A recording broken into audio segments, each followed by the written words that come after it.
திமுக கூட்டணி கட்சிகளின் தொகுதி பங்கீடு லிஸ்ட்டு.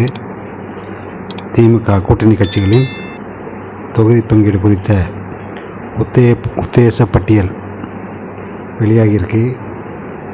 அதன்படி கடந்த முறை 9 தொகுதிகளில் போட்டியிட்ட காங்கிரஸ் இந்த முறை 7 அல்லது 8 இடங்களில் போட்டியிட வாய்ப்புள்ளதாக கூறப்படுகிறது.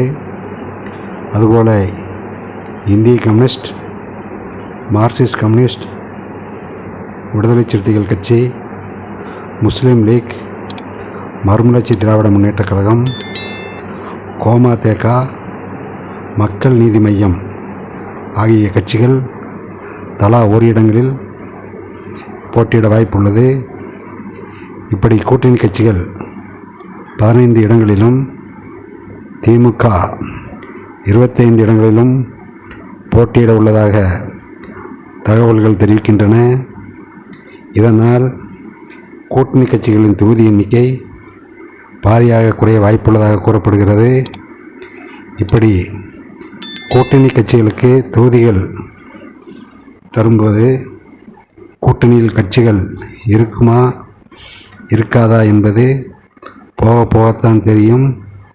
நன்றி, வணக்கம்.